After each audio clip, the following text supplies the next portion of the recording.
Bismillahirrahmanirrahim. Yasihul bai'u bi ijabin minal ba'i' wa la zan wa ma dala 'ala tamlik dalalatan zahira. Kemarin dijelaskan bahwa akad bai' itu adalah akdu muawadhah maliyah yaktadi milka ainin aw manfaatin 'ala dawam la 'ala wajhil qurbah.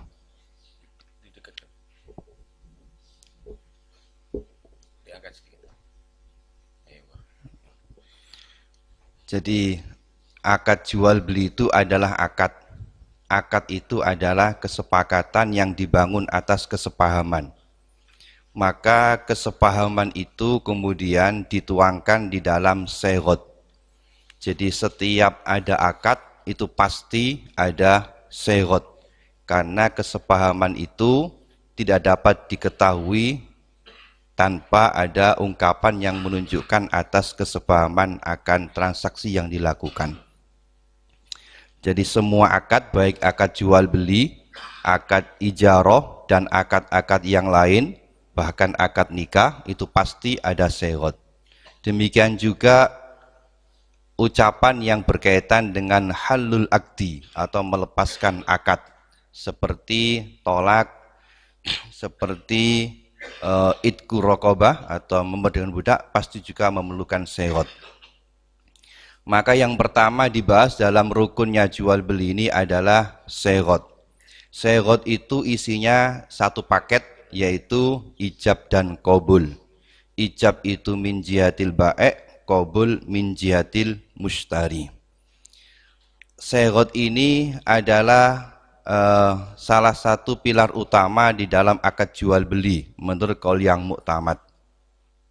Dasar daripada syarat ini, kewajiban rukun syarat ini adalah hadis riwayat Ibnu Majah, Ibnu Habban dan lainnya, yaitu innamal bai'u antarodin. Innamal bai'u ini adat hasr, yakni tidak ada akad jual beli yang sah kecuali dibangun atas dasar saling ridho.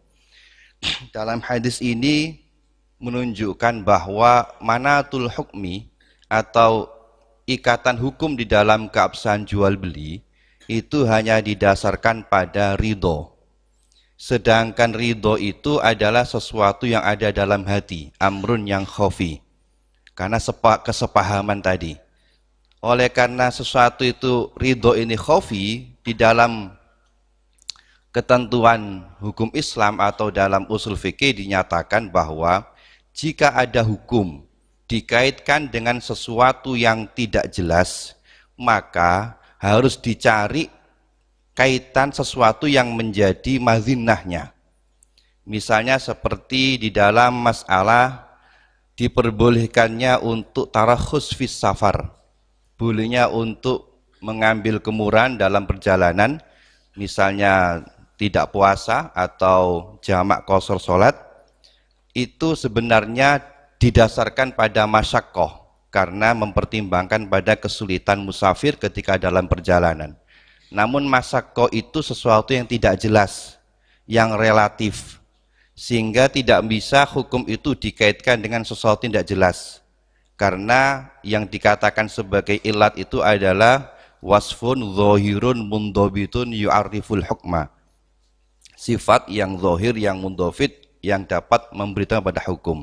Maka sesuatu yang tidak mundhabit dan tidak zahir tidak bisa menjadi kaitan hukum. Oleh karena diambil madzinahnya. Madzinatul masyaqqah adalah safar yang tawil. Demikian juga madzinatul ridho adalah syarat, karena syarat adalah qarinah yang menunjukkan adanya ridho. Maka hadis ini menunjukkan bahwa akad jual beli dan akad-akad yang lain itu bisa sah kalau memang ada mazinatur ridho. Mazinatur ridho di sini adalah syarat. Maka tidak benar kalau ada anggapan bahwa di dalam transaksi muamalah, jual beli dan lainnya, yang penting adalah ridho. Kalau sudah sah ridho maka berarti boleh semuanya. Justru hadis ini menunjukkan yang sebaliknya. Jadi kalau yang penting ridho, ya sudah bubar, sudah bab muamalah tutup sudah. Karena tidak ada aturan-aturan yang berlaku dalam muamalah kalau semua didasarkan pada ridho. Nah, di sini maka anggapan yang menyatakan bahwa dalam muamalah penting pokok ridho selesai sudah, itu tidak benar. Berdasarkan hadis ini malah sebaliknya, justru harus ada sesuatu yang menunjukkan pada ridho itu, yaitu madinatul ridho. Madinatul ridho, para ulama kemudian mengambil yang paling kuat di dalam menunjukkan madinatul ridho itu adalah segot, karena segot itu adalah ungkapan, adalah lafat. Madlulnya lafat itu lebih kuat daripada yang lainnya. Tetapi sebagian ulama yang lain menyatakan sesuatu yang menjadi madinatul ridho itu belum tentu hanya segot, bisa jadi sesuatu lain yang dapat menunjukkan pada ridho. Maka berlakulah khilaf mu'ato yang akan kita bahas nanti di belakang ini. Jadi dasar daripada ridho ini, segot itu adalah hadis innamal bai'u antarodin. Segot itu adalah satu paket tadi, ijab dan qabul. Ijab itu min jihatil bae', qabul itu min jihatil mustari. Innama yasihu bil ijabi wa bi qabuli aw istijabi, atau istijab sama. Nah, segot, ijab dan qabul ini pertama ada dua macam. Ada yang dikatakan soreh, ada yang dikatakan kinayah. Karena segot tadi adalah sesuatu ungkapan, lafat yang menunjukkan kepada apa yang dikehendaki pada kandungan makna lafat itu. Pada dasarnya segot itu harus lafat, tidak boleh lainnya.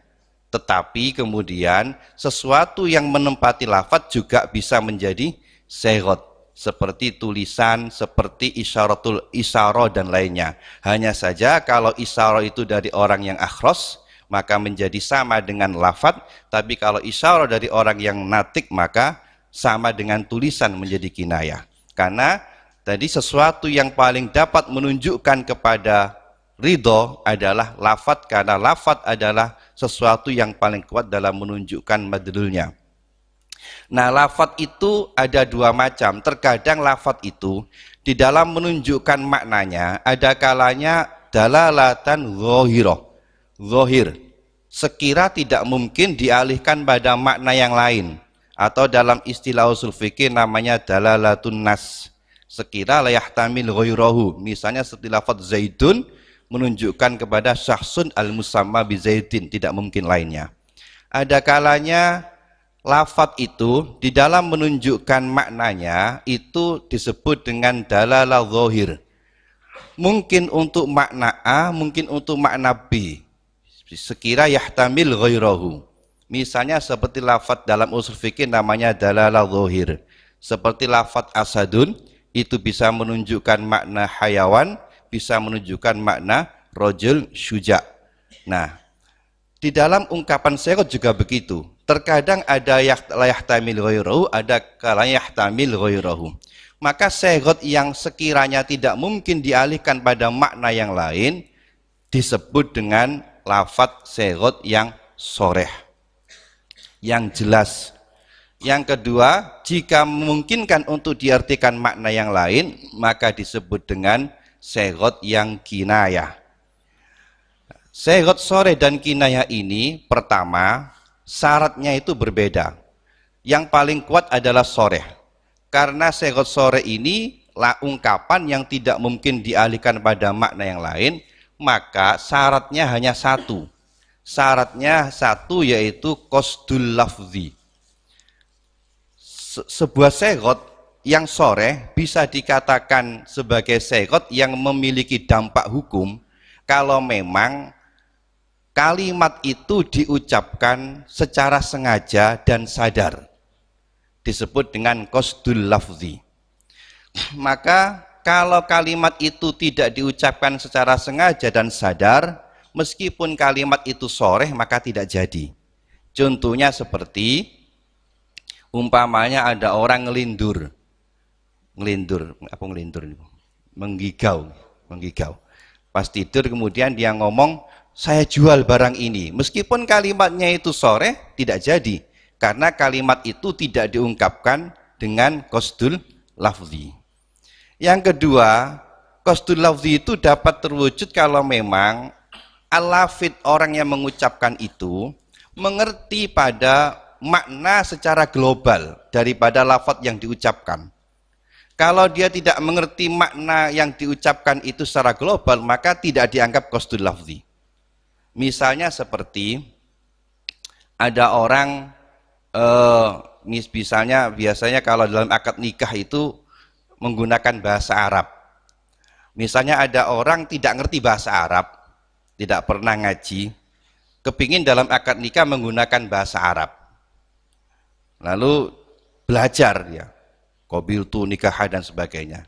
Saya tanya, kamu tahu makna qabiltu nikaha? Apa qabiltu itu maknanya? Tidak tahu. Tapi saya ngerti ini maksudnya untuk qabul nikah, cukup sudah. Itu namanya tahu secara umum. Berbeda kalau tidak mengerti sama sekali kalimat ini maudhu'nya untuk apa, maka meskipun lafadznya sore tidak jadi. Misalnya ada orang diajari ngomong, ucapkan kalimat ini, misalnya kalimat bahasa Jepang apa, misalnya hongsuise misalnya. Kemudian ucapkan itu pada istri kamu, diucapkan pastinya. Dia tidak ngerti apa maksudnya ini. Padahal dalam terjemahannya mestinya kalimat itu bermakna tolak, maka tidak jadi. Karena dia tidak tahu pada maudhu'nya. Maka lafadz sore itu cukup qasdul lafzi, maksudnya sekira ucapan itu diucapkan dengan sadar, tidak karena menggigau, dan juga ngerti pada maudhu'nya. Meskipun tidak ada qasdul iqa', meskipun tidak ada maksud untuk menjatuhkan atau untuk melakukan akad yang dia ucapkan, maka jadi walau hazlan. Misalnya guyonan sama temannya, sudah sepeda motor ini tak jual sama kamu 10.000, guyonan sama temannya, ya saya beli, jadi. Loh, saya guyonan kok, tetap meskipun niat guyonan jadi. Nah, maka ada ungkapan, ada akad itu hazluhunna jaddun wajadduna jaddun. Jadi guyonan itu jadi serius, apalagi serius juga jadi serius. Oleh karenanya di sini ulama menyatakan hati-hati kalau mengucapkan kalimat tolak kepada istrinya. Karena meskipun tidak diniati tolak, kalau kalimatnya itu soreh, maka kalimat itu akan ada dampak hukumnya. Misalnya sama istri, guyonan sama istrinya, "Dik, kamu saya tolak," jadi. Loh, saya guyonan kok, tetap jadi. Atau emosi, marah, ketika marah kemudian mengucapkan kalimat tolak, lafadznya lafadz yang soreh, meskipun tidak ada qasdul iqa', karena kalimatnya itu soreh, maka akan berdampak hukum. Yang kedua kinayah.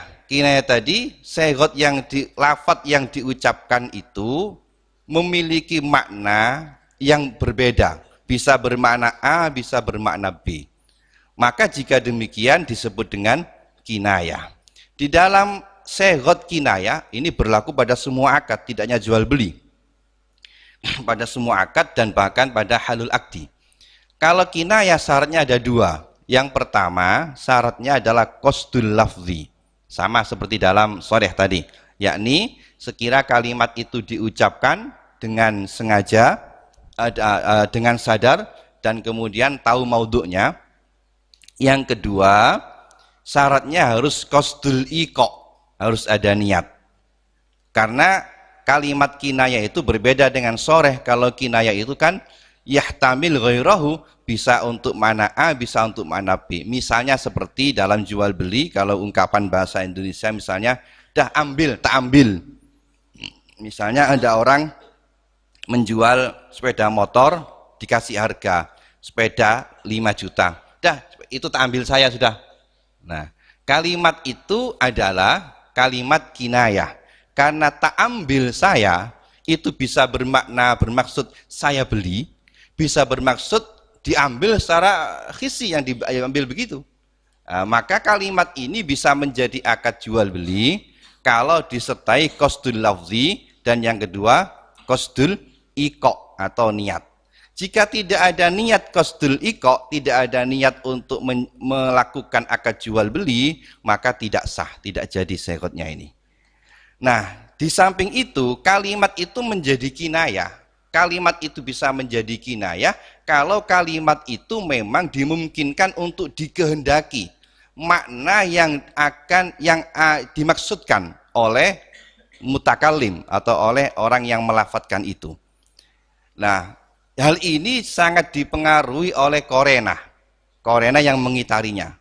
Kalau dalam istilah ushul fikih tadi kan kinayah itu ibaratnya adalah dalalah zahir.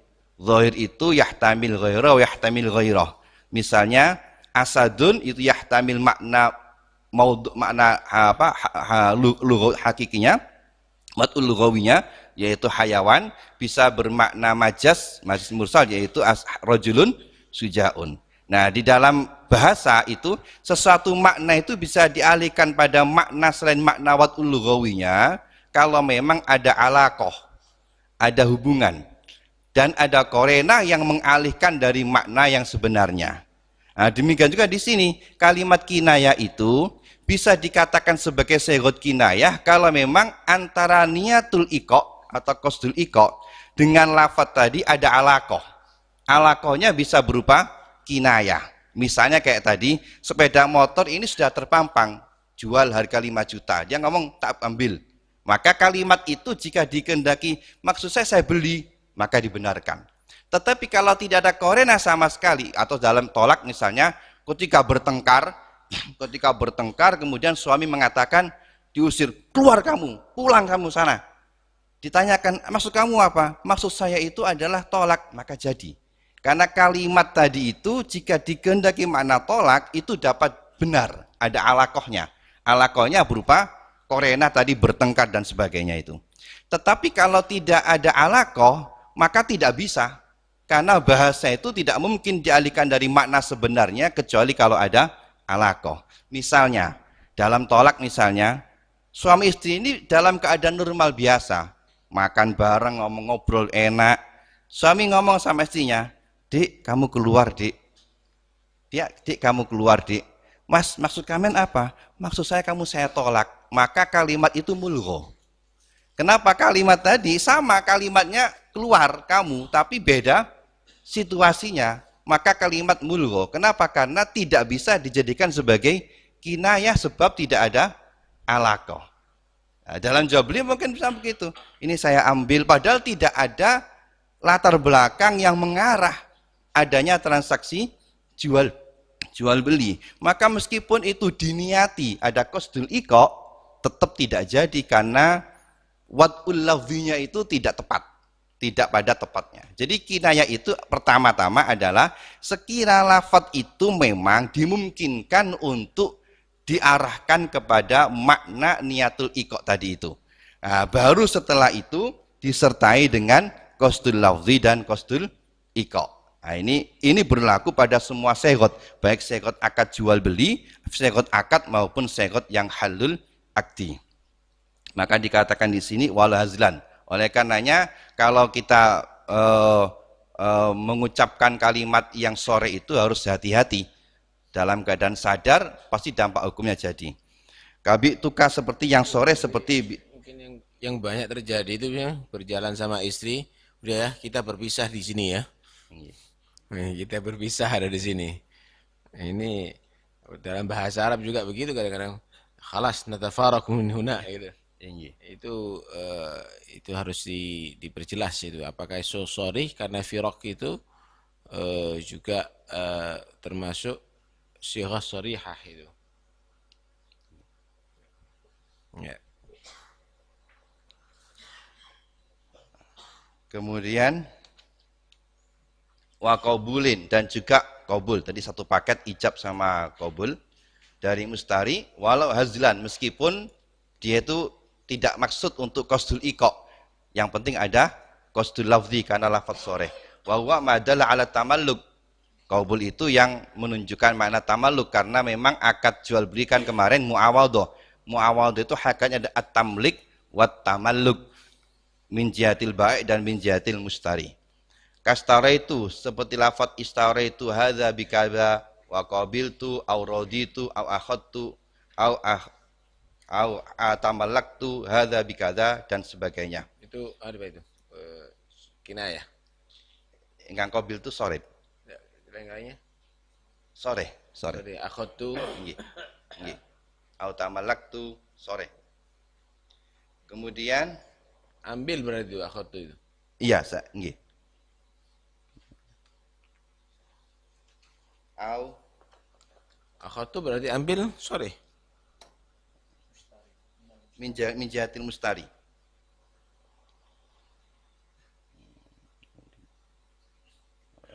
Aku boleh. Kastara itu hadza wa qabiltu hadza bikadza. Akhadtu au tamallaktu hadza bikadza.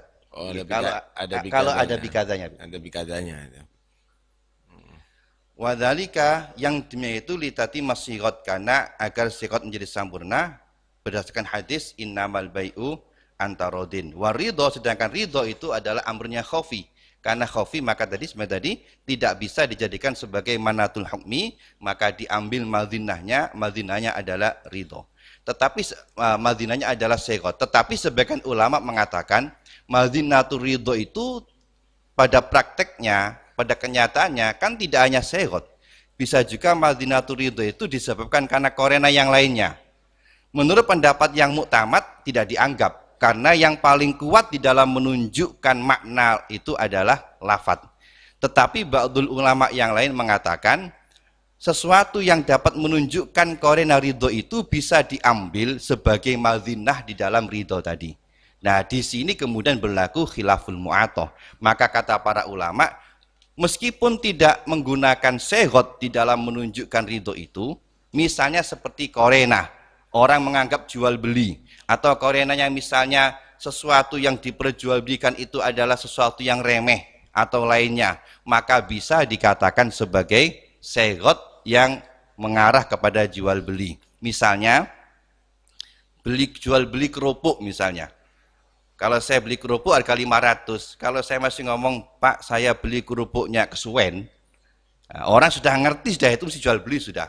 Maka yang demikian ini menurut sebagian ulama hukumnya sah karena dianggap meskipun tidak ada lafadz sudah ada korena yang menunjukkan kepada ridho tadi. Disebut dengan akad mu'atoh. Nah, mu'atoh itu maknanya sekira tidak ada segot dari keduanya atau dari salah satunya, tetapi ada sesuatu korena yang menunjukkan adanya ridho. Akad mu'atoh ini menurut sebagian ulama, sebagaimana disampaikan oleh Al-Imam Al-Mutawalli dan Al-Baghawi, hukumnya sah fima ya'uddun nas bai'an. Sekira praktek itu oleh masyarakat dikatakan sebagai jual beli. Tetapi menurut sebagian yang lain, misalnya Ibnu Suraj dan Imam Ar-Rawyani, akad ini, mu'atoh ini dapat tergambarkan kalau memang benda yang diperjualbelikan itu nilainya rendah, remeh, seperti kerupuk dan sebagainya. Tetapi kalau nilainya tinggi, maka belum cukup. Kenapa? Karena pada umumnya orang tidak menganggap cukup. Misalnya dalam jual beli tanah. Jual beli tanah nilainya miliatan. Dalam kenyataan sekarang kan juga begitu, tidak cukup hanya dengan akad segot saja, bahkan pakai notaris, pakai dicatat dengan surat dan macam-macam, sebab tidak ada kepercayaan antara satu dan lainnya. Jika demikian, maka tidak berlaku khilaful mu'atoh. Kenapa? Karena korena yang mengarah kepada ridho tadi masih belum cukup. Nah, demikian dikatakan oleh Imam Ibnu Suraj dan Ar-Rawyani. Dan pendapat yang menyatakan sahnya akad mu'atoh ini adalah pendapat yang kuat. Pendapat yang kuat dan dipilih oleh Imam Nawawi. Nah, namanya Qaul Mukhtar. Qaul Mukhtar itu ya kalau Nawawi fi ma'adunas bai'an. Fi ma'adunas bai'an. Nawawi. Nggih, Nawawi. Nah, Qaul Mukhtar itu maksudnya adalah qaul yang dipilih oleh sebagian kecil ulama menyalahi pendapat mayoritas. Karena ulama tersebut memandang ada sesuatu dalil yang menguatkannya. Mukhtar itu ada dua macam, ada mukhtar min haitsul dalil, ada mukhtar min haitsul qiyas. Nah, secara umum, qaul mukhtar itu adalah dhaif secara umum. Meskipun Mukhtarun Nawawi itu dhaif. Karena menyalahi pendapat sebagian ulama. Kecuali Mukhtarun Nawawi fi Raudhah. Kecuali qaul yang dipilih oleh Imam Nawawi dalam kitab Raudhah selain satu masalah, yaitu masalah adamu karohati isti'malil ma'il musammas. Nah, kalau masalah selain masalah itu Mukhtarun Nawawi fi Raudhah itu bimaknal asoh. Demikian kata para ulama. Kalau Mukhtar Nawawi fil Minhaj, fil Majmu' itu dhaif.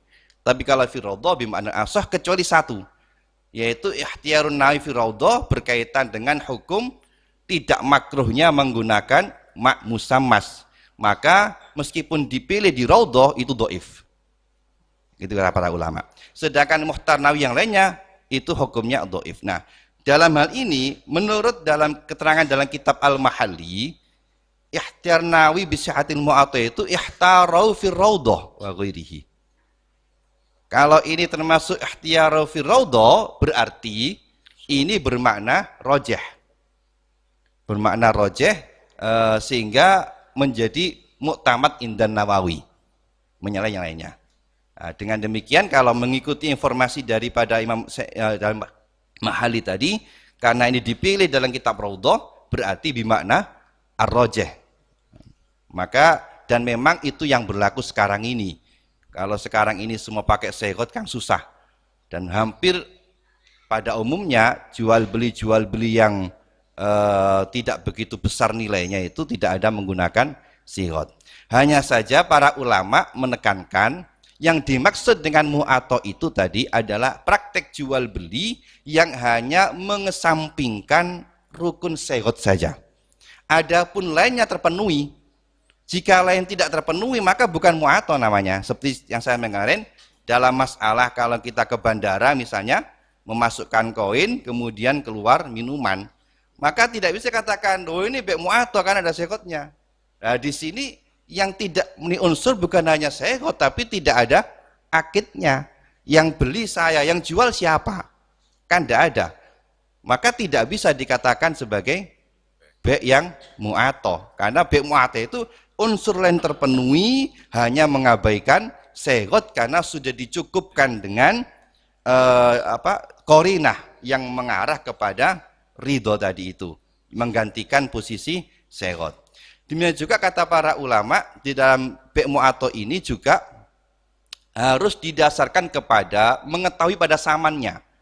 Jadi tidak mengatakan syarat itu karena sudah ada kesepahaman di antara keduanya. Jadi akad itu kan dibangun pada kesepahaman. Kalau tidak ada kesepahaman, maka tidak bisa dikatakan mu'athah. Misalnya pihak penjual, pembeli tidak tahu berapa samannya, maka tidak bisa dikatakan sebagai mu'athah. Atau contoh lain seperti misalnya kalau kita ke warung. Saya masuk ke warung misalnya, saya pesan rawon, kemudian kopi. Baru makan semua di total berapa habisnya, Bu? Maka praktek seperti ini tidak bisa dikatakan sebagai praktek bek mu'athah. Karena yang pertama, bisa jadi yang pertama saya tidak tahu berapa harganya. Yang kedua, atau kalau ada tarif harga, ketika saya marung itu yang saya inginkan barangnya kan masih kopinya masih mau dibuatkan. Kemudian rawonnya masih mau dibikinkan. Maka praktek ini agak jauh kalau dikatakan sebagai jual beli meskipun dikatakan jual beli mu'athah.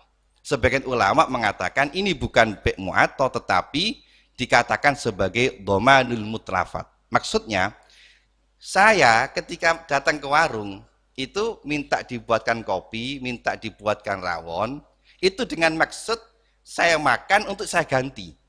Dan pemilik warung tahu ini nanti akan dimakan dan akan diganti.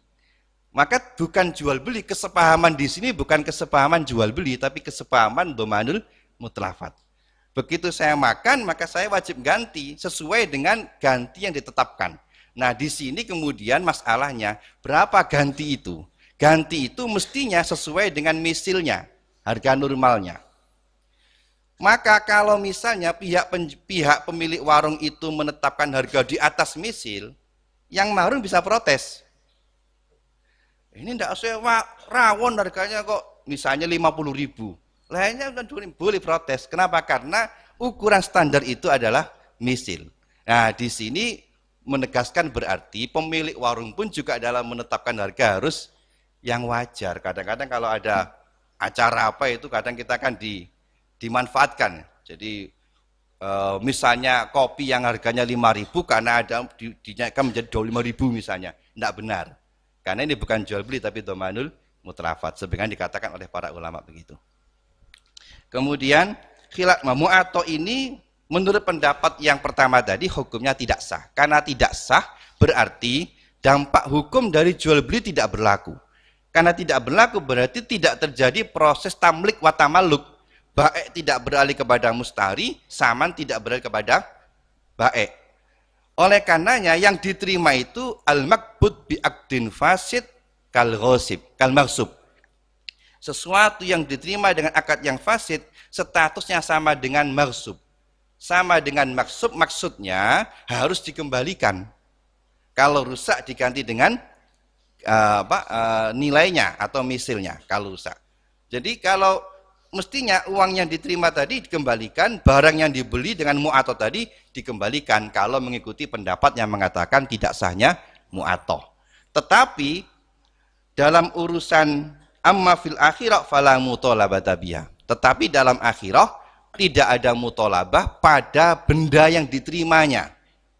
Artinya apabila benda ini dimakan nanti tidak ada dampak hukum, tidak dikatakan makan barang haram. Kenapa? Karena sudah didasarkan pada ridho. Demikian kata para ulama. Tetapi meskipun tidak ada mutolabah pada bendanya, ada mutolabah pada prakteknya. Karena dalam jual beli itu ada dua aspek. Yang pertama aspek praktek akadnya, perbuatannya. Yang kedua praktek aspek pada benda yang diterimanya. Benda yang diterimanya halal memang, meskipun akad fasid karena ridho. Tetapi cara yang ditempuh seperti itu karena menyalahi ketentuan syariat, namanya ta'atil uqud al-fasid, itu hukumnya adalah haram, tidak boleh. Karena melakukan perbuatan yang tidak sesuai ketentuan syariat itu, perbuatan itu hukumnya berdosa. Oleh karenanya para ulama mengatakan bagi orang yang akal jual beli wajib hukumnya untuk mempelajari ilmu jual beli. Bagi orang yang akan melakukan ijarah wajib hukumnya belajar ilmu ijarah. Wal bai'i lil muhtaji tabayui wa dzil ahkami fis sanai. Maka bagi dia yang tidak mengerti meskipun barangnya ridho tetap berdosa karena ta'atil uqud al-fasidnya. Dosanya dosa apa? Pendapat yang muktamad dosa shaghir minas shaghair. Tapi menurut Ibnu Hajar al-Hitami dalam kitab Az-Zawajir, muta'atil uqud al-fasidah mu'ato ini, dalam bab mu'ato ini misalnya hukumnya adalah dosa besar minal kabair inda Ibnu Hajar fi Zawajir, tetapi al-mu'tamad minas shaghair. Wa yajri khilafu fi sa'il uqud, dan akad mu'ato ini berlaku pada akad-akad yang lain seperti saya katakan tadi, dan bahkan bahkan semua akad yang lain. Hanya ada beberapa akad yang diperselisihkan oleh para ulama. Misalnya dalam hibah, apakah berlaku atau tidak. Dan akad yang bisa ditasawurkan, yang bisa untuk ditasawurkan dalam praktek mu'ato. Nanti kita bahas pada masing-masing bab. Wa suratuha, contoh daripada mu'ato, sekiranya antara penjual dan pembeli itu sudah sepakat pada saman. Sepakat pada saman berarti sudah mengetahui pada samannya. Oleh karenanya bai'ul istijror itu kan menurut Imam Nawawi itu tidak bisa dikatakan bai' mu'ato. Karena istijror itu begini prakteknya. Misalnya saya punya catering. Setiap hari saya itu membutuhkan bahan belanjaan ABC macam-macam. Tetangga saya kebetulan ini toko penjual macam-macam. Setiap hari saya ngambil, tidak pakai akad sudah. Saya ngambil untuk kebutuhan itu, nanti 1 bulan saya total berapa yang saya ambil itu. Nah, praktek seperti ini kata Imam Nawawi namanya bai'ul istijror. Tidak sah dan bukan tergolong mu'ato. Kenapa? Karena tidak didasarkan pada ittifak saman dulu. Waktu ngambil enggak tahu ini berapa ini. Baru taunya terakhir totalannya berapa. Nah, maka jika diakadkan jual beli, meskipun itu menggunakan mu'atoh, tetap tidak sah karena tidak ada kata mu'atoh. Sebab tidak ada ittifak fis saman. Khilafan lil Ghazali. Amma indal Ghazali maka termasuk boleh sama dengan mu'atoh indal Ghazali. Walau qala mutawassitun, berkaitan segot lagi. Walau qala mutawassitun, dalam akad jual beli tadi ya segot itu mestinya dari pihak baik mustari, mujib qabil dua orang ini. Tetapi juga bisa melibatkan orang lain di dalam menyampaikan lafadznya, melibatkan orang lain, yaitu disebut dengan mutawassit. Jika berkata pihak ketiga, misalnya Zaid sama Umar, ada Bakar, bukan Bakar namanya mutawassit ini. Mutawassit berkata pada Baik, Bikta, sepeda motor kamu jual tak? Sama Zaid. Zaid mengatakan, Faqala na'am, iya saya jual. Na'am, iya, cukup itu aja. Tidak pakai iya saya jual, na'am, iya. Kemudian mutawassit tadi, Bakar tadi juga tawin sama Umar, kamu mau beli sepeda motor ini tak? Oh iya, maka sudah dikatakan sebagai ijab dan qabul dari kalimat na'am tadi. Karena ada mutawassit yang mengatakan pertanyaan istaraita dan bi'ta tadi itu. Dan juga menurut Ibnu Hajar Al-Hitami bisa dengan maaf tadi yang pertama tadi ya istaraitu ya saya beli. Kemudian kata Ibnu Hajar Al-Hitami wasi'ata binamin huma, dan juga kata Ibnu Hajar Al-Hitami juga boleh dengan dari jawaban 6 dari duanya. Kamu jual tak? Iya. Kamu beli tak? Iya. Sudah cukup ini. Indah Ibnu Hajar Al-Hitami. Tapi kalau menurut Imam Romli tidak cukup. Karena hanya na'am-na'am saja. Kata menurut Imam Romli. Ketat ya. Hanya saja ini harus melibatkan mutawassit. Kalau tidak melibatkan mutawassit maka tidak boleh. Misalnya diserahkan kepada mujib atau qabilnya. Dah, ijab qabulnya saya pas sama sampean sudah. Yang mengqabul itu, yang mengijab itu baik, yang mengqabul juga baik, maka tidak sah. Karena ada kaidah ittihadul mujib wal qabil. Mujib qabil itu harus melibatkan dua orang, tidak mungkin hanya seorang, kecuali dalam satu masalah, yaitu jual beli dari orang tua kepada anaknya. Jadi kalau tawli torofen, jadi kalau bapak misalnya punya barang milik anaknya, mau dijual dan dia beli sendiri, maka yang mengijab adalah bapak, yang mengqabul juga bapak. Anaknya punya sepeda misalnya, bapak anaknya masih belum balik. Ini berarti kan wilayahnya ada pada bapak. Sepedanya mau dijual oleh bapaknya, mau dibeli sendiri, maka yang mengijab itu bapaknya, yang mengqabul juga bapaknya. Hanya saja apakah di sini harus ada segot dari satu orang tadi? Jadi bapaknya harus ngomong bi'tu istaraitu.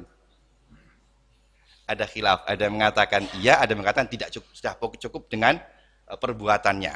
Nah, tapi di sini diperbolehkannya ijab dan qabul dari satu orang itu hanya dalam masalah tawali torofen, dalam masalah orang tua atau wali dalam menjual atau membeli barangnya maulinya, orang yang ada dalam wilayahnya. Selain itu tidak boleh.